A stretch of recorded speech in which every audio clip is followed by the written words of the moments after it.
Welcome to Bird Camp Radio, where the coveys rise from the high pines, marsh valleys, sagebrush seas, and the shelf rock ledges. Here at camp, the fire's always glowing, the dogs are never far, and the stories of birds, wild places, and the upland life are just beginning. This is Bird Camp Radio. This episode of Bird Camp Radio is brought to you by Worldwide Wing Shooter Company.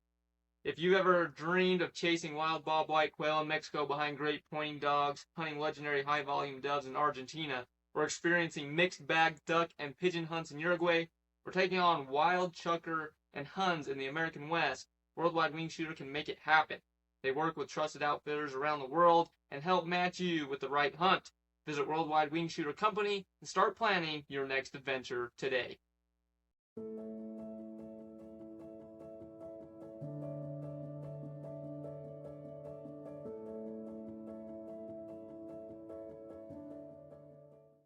Welcome back, everyone, to the Bird Camp Radio Podcast. I'm your host, Kellen Golightly, and we're excited to be here for episode 44 with Kirk Small. Just a little bit earlier, he sent in his bio, and I'm going to read that for us real quick.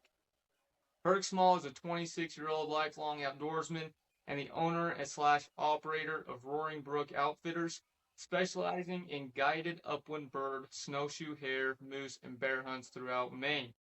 With years of experience hunting Maine's woods and developing dogs under real hunting conditions, Kirk has built his guide service around ethical hunting practices, hardworking dogs, and a deep respect for the traditions that make these pursuits so rewarding.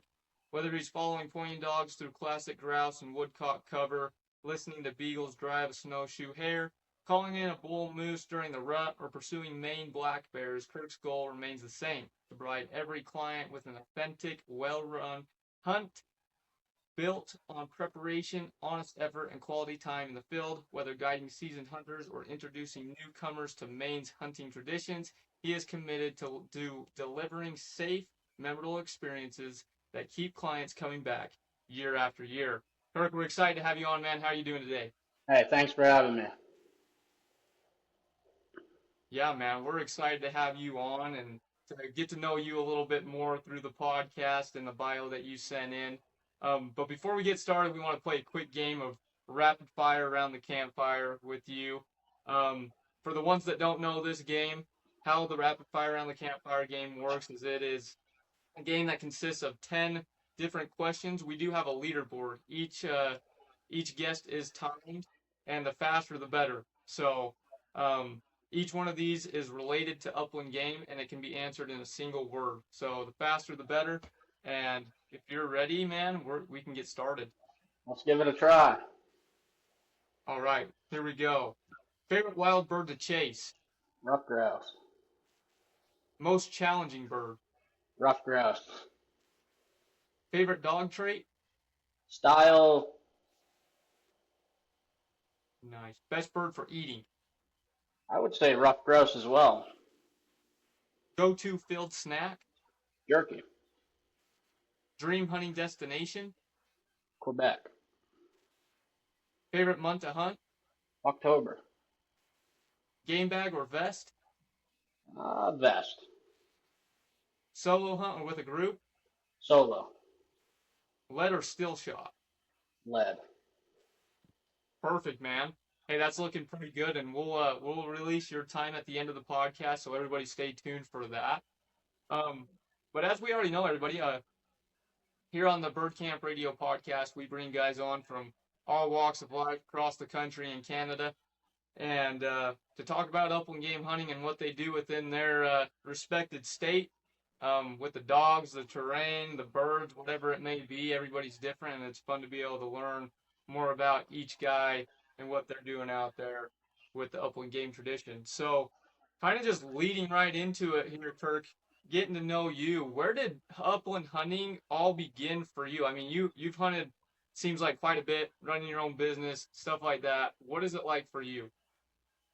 Well, I would say it started in my younger days, probably early on during school. I would get out for 2 weeks every November, primarily to deer hunt at the time.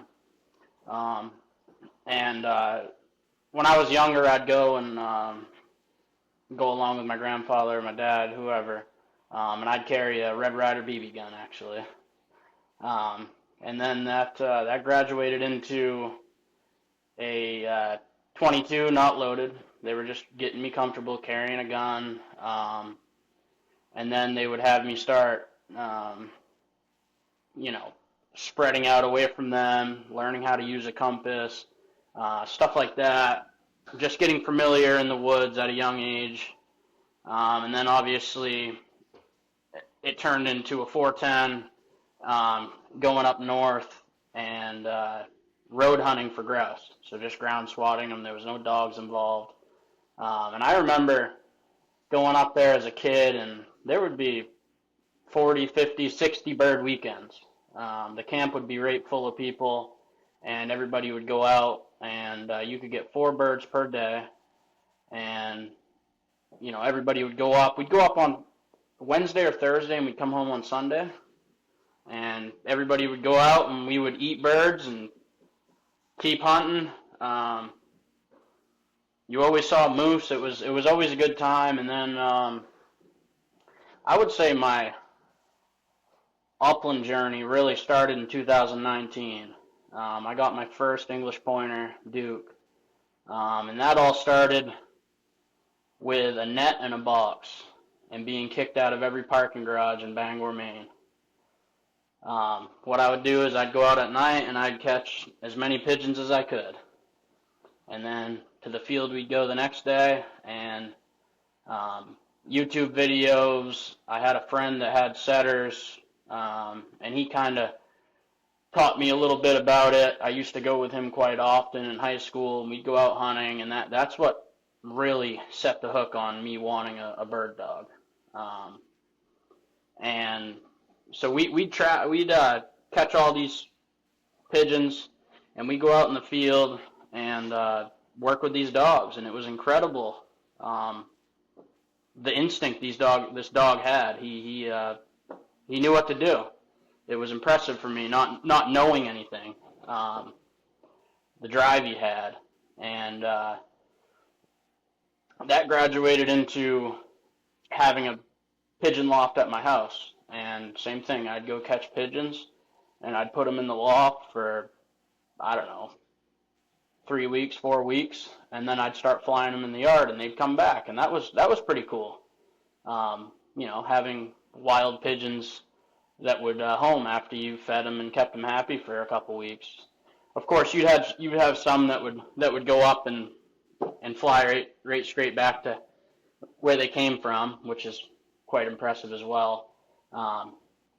But yeah, we went from pigeons to quail, and then getting in the woods in the spring, working dogs, just solely based on YouTube videos and stuff like that. Yeah, it was a fun start. I had my now my mentor and a guide that I actually work for quite often for bear and moose hunting and stuff like that. He guided me on my first Maine black bear hunt, and I actually shot a bear in front of hounds with him, and I would say that was sort of setting the hook for me to want to be a Maine guide, because I would start going and helping him just carry buckets of bait for the bear sites and stuff like that. And that was really fun, and he started telling me when I turned 18. Granted, I shot that bear probably when I was 15 or so, I'd say. And I'd help him on and off when I could get my parents to bring me out there and drop me off for a weekend. When I turned 18, he started getting after me. Hey, go get your guide's license. I could use you. Go get your guide's license. And I was scared. I didn't want to take the test. I didn't know what was going to come of it. And actually, just last year, I finally did it. I just said, okay, I'm going to be a guide. This is what I'm going to do. So I went and I took the test. I got it in September of last year, and it's been awesome. You know, it's not for the license or for the money or anything like that. It's simply, you know, wanting to share my passion for the outdoors with the younger generation, especially because without the younger generation, we don't have anything coming up. The younger generation is solely who I'm looking to help learn the outdoors, and share some memories with, and sort of help set the hook for them if they didn't have, um, an upcoming in their younger days where they might not have had parents that took them out in the woods and did stuff like that with them. So that's a little bit of why I'm a guide, and now now I have 3 bird dogs, a coyote hound, and 7 beagles. So it's gotten big quick. There you go, man. That's awesome. And I mean, I completely agree with you. I mean, you're 26, I'm 25, and looking at the generation below us and the kids younger than us, yeah, it's a different ball game these days. I mean, even in our generation, our age group's the same way. I mean, we're very different compared to a lot of the ones that are around right now. And like you said, the more that we can get those kids active out there, it's a big deal getting the youth out there because I know the kids around in my community. I mean, we live in a rural community, but you ask them, what are you doing for the summer? Their thing is, I'm going to sleep in till noon and play video games for the rest of the day. That's That's the right. that's literally how they're spending their summer vacation, and I'm like, that is just wild to me, man. Yeah, It's just it's crazy. sad. So It's sad. it I is. I don't know. It's I'm different, I guess. I guess we're both different. Um, Hey, you that's know, all right. going out in the woods and scouting or running dogs, is just different. And I have friends. I invite them all the time. Hey, you wanna go with me and do this? And yeah, sure. Well, about 2 hours into it, they're like, hey, when are we going back? When are we going back? It's like, I came out here all day. Like, I'm not going back. Like, this is where I just have a blank mind and I just listen to the bell, and it's I don't know, it's a different, they put you in a different space of mind, I guess I would say. I completely agree, man. And I mean, as well, you got your bird dogs out there too. More than just bird dogs too. I mean, you got all sorts of different varieties for different types of hunting. What's that been like for you? Like the transitions from, I mean, you're doing as well with your guiding as well, having these dogs being a part of it. What is it? What's it been like for you with the different breeds, the different hunting, between upland hunting with the beagles and stuff like that? What's it like? Well, so it all started with bird dogs. I had 2 bird dogs, and then I got some beagles. Um, and honestly, the beagles are sort of pulling me really hard. I really enjoy it. It's totally different. Not that I don't like training the bird dogs and stuff like that. It's really cool how the beagles learn by themselves. Like there's very little that the handler has to do.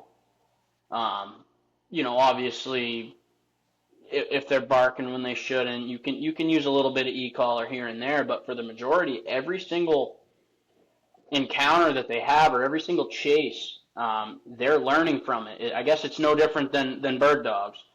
Every single point or every single flush, they're learning. But I feel like it's it's pretty cool how the differences between the 2 breeds.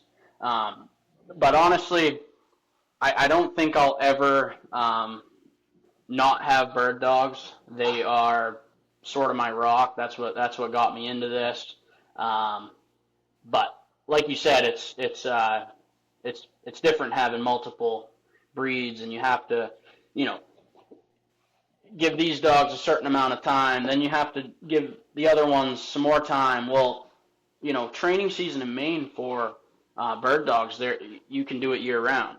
Um, Beagles, you can't. It opens up in this July 1st, I believe it opened, and then it runs all the way until the end of April. Well, bird dogs, you can do it year round, so all spring you can get in there and point woodcock and grouse and do your training in the spring. Where the beagles, you have to be a member of a club. And what they do is they fence in, 50, 100 acres, whatever it is, and the state allows us to stock the pens with hare for the dogs for training purposes, along with trials and whatnot. So I've done a little bit of dabbling in the field trials, both with bird dogs and beagles. I've had a little bit of success. Um, Obviously, my goal is hunting. I'm not necessarily worried about the prettiest dog or whatever. I do like style, but for me, it's all about the hunt. I love it, man. That's awesome. And what you're able to do out there, I mean, you're guiding as well, running different types of dogs, whether that's bird dogs or the beagles or whatever you're out there doing. That's crazy, man. Being able to juggle all that at once and keep up with training. Um, One thing that I found really interesting, though, I've talked to a few guys from Maine, a few uplanders from Maine, and I mean, of course, the grouse and woodcock don't surprise me. I mean, uh, you guys having that there, but what kind of surprised me, I didn't know you guys had moose. Like I Yeah, had no, I thought that was more of a Western kind of thing out where I'm at. I had no idea. That is crazy. yeah, we got a good moose population. It's not as easy as it used to be. Same with grouse hunting. I can't lie. Back when I was a kid, you could go up, like I said, up in the North Maine woods, which is an area in northern Maine that's roughly 3.5 million acres of all commercial woodlands that they harvest the trees from and sell for paper and pulp and what have you. Um, you used to be able to go up there and you could ground swat your limit in an hour. You know what I mean? Turn down the first road you can find and you'd have your limit. Now it's tough. It's not like it used to be. Um, is it the industry's fault? I would say somewhat. No different than moose. Back when I was younger, you could a day of upland hunting, just road riding, um, you'd see 15, 20 moose. Now, you know, you got the first 2 hours, you might see them out in the clear cuts and stuff like that. But they're not as prominent as they were. You gotta hunt for them now. But yeah, the moose is a big thing for guides in Maine. You can go out and do a moose hunt. It's a week long. Um, Sometimes you're out of it on the first day. Sometimes you're working for it until Saturday. Because all you have is a week. There's 2 bull weeks. There's one in the end of September that runs into the beginning of October. And then there's a week in mid-October. And then all your cow hunts, there's just 1 week now that's at the end of October. And I would say, I believe 8 to 10% of the tags go to out-of-staters and the rest are residents. So for an out-of-stater, it's tough to get a tag. And same with residents. I know people that have put in for 15 years, and it takes all of that to get a permit. Other people, they get a permit, they go shoot a moose, and they have to wait 2 or 3 years, and they put back in, and they get another one. So it's luck of the draw. It's a big lottery. It's yeah, it's pretty cool. That's awesome, man. Yeah, here in Utah, it's actually a once in a lifetime tag. So, um, you actually have different types of once in a lifetimes that you can choose from. You can only choose for one. I actually have mine as moose, but the likelihood of drawing out anytime soon is very unlikely. So it's kind of crazy to hear that Maine has a population where it's not like a once in a lifetime. I didn't even know you guys had it. That's actually Yeah, pretty cool. it's dwindling. Yeah. Is it? Dang. What Yeah. what? No, I see. Yeah, it's getting hard. You know, it's uh it's getting hard. You used to be able to just ride around in a truck and get your moose. Now it's not that easy. Some people get lucky and do it that way, but a lot of times now you got to get down in the woods there and work for them a little bit. Um, you know, but that's uh That's crazy. that's good though. I like having to work for them a little bit. I mean, nobody wants to ride around and shoot a deer or a moose or whatever. It's all about the hunt. That's crazy. So when it comes to the bird side of things, I mean, of course you got your moose hunts and stuff like that. Does it usually kind of run like bird hunting? What is a typical season for woodcock and grouse look like for you in Maine? Well, primarily October. That's the month. That's when I'm guiding all my grouse hunts and woodcock hunts. You can get into slim numbers of woodcock until about mid-November, but usually those flight birds are gone by then. But grouse runs all the way until December. Um, so it's a juggle. A lot of times I'm hunting in um, eastern Maine, and most of my grouse hunts turn into woodcock hunts because the numbers are very slim. You'll get some opportunities, but it's not like a client can call and say, "Hey, I want to go grouse hunting. That's all I want to see." Well, it's probably not going to hash out like that. Um, I've walked and walked and walked and not got into a grouse. And other days, you go into a cover and you're walking, and it's point after point on grouse. So it's tough. They're in pockets. It's not like it used to be. We used to be able to just go out and grouse were everywhere. It's getting hard. You need a dog now. I definitely get that. Yeah, that makes sense, man. I feel like that's kind of been a thing that we've kind of seen, especially towards more of the south end of the country. Your side of the country is the grouse population numbers, and it all depends on who you talk to, of course. I mean, some guys are like, "Oh yeah, it's the best it's ever been," but I feel like overall, it seems like it's kind of been on a decline, Right. more towards your way. Well, And woodcock, on the other hand, I can go into a cover for woodcock and we can put up, numbers, 10 plus birds.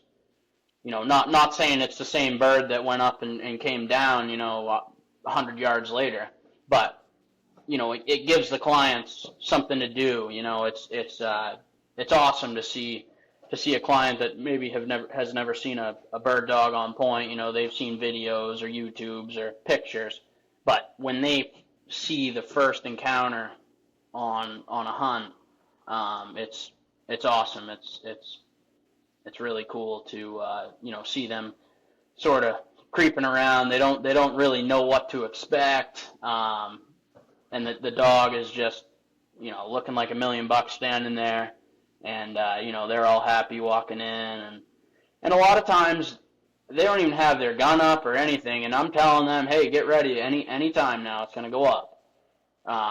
And usually the first three, I'd say, go up, whether it's grouse or woodcock. The first three bust out, and they're just mesmerized, going, wow, that was awesome. They didn't even think about shouldering their gun or taking their safety off.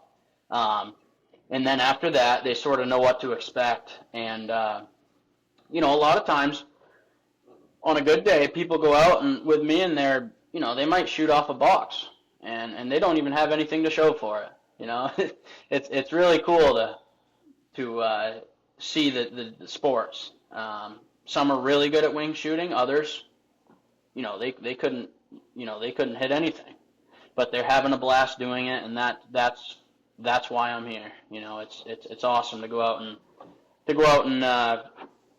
help people, teach people. Yeah, it's a really really fun job to have, I'd say. Oh yeah, definitely, man. I mean, it's got to be pretty rewarding to be able to go out there and hunt with guys like you said. You're dealing with guys from all walks of life, whether they're good at what they're doing or whether they're not. And I mean, you're out there doing what you love with the dogs that you love, the birds that you love. I mean, it's pretty hard to beat a job like that. All right, everyone. Quick shout out to our friends at Pet Commute. If you ever tried coordinating dog transport yourself, you know it's not simple. Whether it's a new pup coming home, a finished dog heading to a buyer, a field trial trip, or even, let's be honest, your wife needing her little mutt transported safely. Pet Commute handles it professionally. Rachel and I have personally transported with them, and I can confidently say they are reliable, safe, punctual, and they keep owners updated the entire trip. They offer free quotes, and if you mention Bird Camp Radio, you'll get 10% off your pet's travel. Hit the link in the show notes, comments, or our socials. That's And right. and with that, where can people find you? Let's say there's guys that want to go out and hunt with you out there in Maine. Where can everybody find you and book a hunt with you? Right now, I have just a Facebook page, Roaring Brook Outfitters. You can find me on Facebook. I sent you over the link. Um, I've got an email on there. I do the sportsman shows in Maine, and I'm probably going to start traveling. I might go to Harrisburg this year, which is a big sportsman show type deal that's down in Pennsylvania. Um, so I'm really trying to get out there. This is going to be my second season guiding, and it's been awesome. I'm booked. I really don't have a day off in October except for Sundays. So it's been awesome. I would say every single client that has booked me is on my schedule for this year. If they hunted with me last year, they're hunting with me this year. So everybody so far has had a good experience, um, and I'm thankful for that. And it's really the dogs doing it. You know, I'm giving the dogs the opportunity, putting them in a good piece of woods, and they work it. And if there's birds, they're going to find them and they're going to point them, and then it's up to the client to move in and maybe get an opportunity. There you go, man. I mean, that's the way to be, and I mean that's pretty good. That I mean, looking at it, second year doing it, got everybody returning like you have, and booked out. That's pretty good, man. And that we'll make sure to add all that into the episode so everybody can find your link if they want to reach out to you. And if anybody has questions, you can always reach out to me if you have anything. So so I mean you have woodcock, grouse. Is there any other upland hunting that you guys have over there in Maine, or is it specifically just those birds, or you got anything that kind of is on the outskirts? That's about it.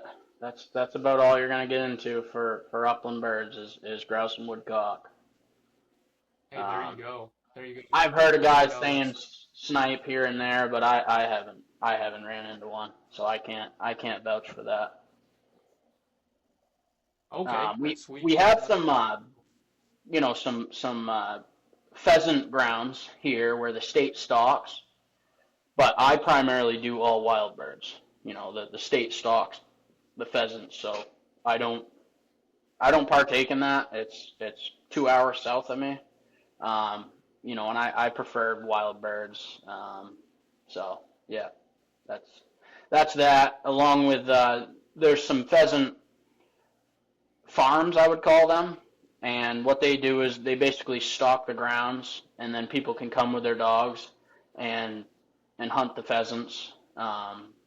They fly good, It's no different than out west. I hear places in the Dakotas do that as well. I had one experience going over to one of those pheasant places. It was actually for a kids group called Maine Moose Kids, or Moose Maine Kids. Sorry. Um, what they do is they do hunts for kids and along with the kids with different life-threatening diseases and ailments. And we went over with our dogs, and what we did was we went with there was two kids with each group, and the dogs would point, the birds would go up, and the kids would shoot. And that was awesome to be a part of that. So reach out to Moose Maine Kids. Anybody that might have a kid with some type of um, ailment, and they'll hook you up and get you out there. They do some moose permits, they do bear hunts, they do a little bit of everything. Wow. Yeah, that's really neat being able to be a part of something like that in the benefit of these kids that are that are struggling with something serious like that, giving them an opportunity and an experience that they'll remember for a lifetime for sure. That's amazing, man, to be able to be a part of something like that and have that experience underneath your belt too. Absolutely. That's awesome. It's really humbling to be a part of something like that. Everybody's happy. It's a great environment. It gives the families and the kids, same thing. Like I said, when you're out there listening to that bell, it puts you in a whole nother state of mind. So if you think about these families that are struggling, um, it gives them a break. Their mind is not in the gutter. They're all positive. It's really awesome to be a part of it and to help with it. Yeah, giving them that outlet, like you said. I mean, get away from the thing that they're having to deal with every day. I mean, something like that makes a huge impact on somebody's life for the rest of your life, and giving them that way out through bird dogs, through hunting, or whatever it may be, whatever hunt it is. I feel like kind of going back to where we started at the beginning, giving literally anybody. I mean, I feel like hunting, fishing, just being in the outdoors in general does a person some good at the end of the It day. does. Absolutely. No, that's awesome, man. Hey, well, this has been a lot of fun being able to get to know you, what you're doing out there with upland hunting, and as well as your guiding business as well. And but before we close this, I always ask one question to each guest. It's the same question, and that's: do you have any advice that you'd give new uplanders or uplanders that have been in the field, um, as long as you can say? I mean, you can answer that however you want with both or just advice in general. What do you think? I would say, um, don't get discouraged. Ask questions. Get your boots on the ground. Um, put in some time. Whether it's your first bird dog or third bird dog, put in some time. Get out there. Get your boots on the ground. Um, there's always an older generation, is what I've found. The older generation, the older guys that are getting ready to be done, those guys are the best people to talk to, and I've been one for that. I've always um, had better conversations with older people in my life than I have with people my age or say younger than me. So your knowledge will come from the older generation. You're gonna get the best info. These guys have done it. They have hours and hours and hours and multiple dogs. Um, you know, they know. They can answer a lot of your questions. So if you have any question, simple simple questions, hard questions, anything, reach out to somebody that has been doing it for a while, and they will likely point you in the right direction. I love it, man. I couldn't have said it better myself. And like you said, it all really begins with a little bit of boot leather, burning some boot leather, getting boots on the ground, getting out there and doing it. And then, like you said, having mentors. I feel like mentorship's such a big deal, especially in upland game hunting. I feel like the mentorship upland hunting is such a niche sport, and there's so many people who are out there willing to better you, better your dogs, and that's the thing. Like you said, that older generation. I mean, especially once they hit a point, they're willing to they want to pass it on. A lot of those guys want to pass on what they know so it doesn't die. Um, and that's the biggest thing is being able to learn from them and then passing that on from what we were talking about to that younger generation, giving them that opportunity and chance to be able to do the same with it. Because at the end of the day, upland hunting, just our public lands in general, all of it's under attack every single day. And if it dies with us, we don't pass it on, it dies with us, you know. So, and Right. I don't want to be able to, I don't want that to happen. I want it to be able to be passed on to generations and generations to come. Because, like I said, it's those generations before that have given us the opportunity to do it That's right. now. So it's a big We gotta deal. It's a big we gotta deal. keep it going. If it ends here, it's we've done something wrong. I completely agree, man. Hey, well, this has been a lot of fun being able to have you on the podcast and learn more about you, man.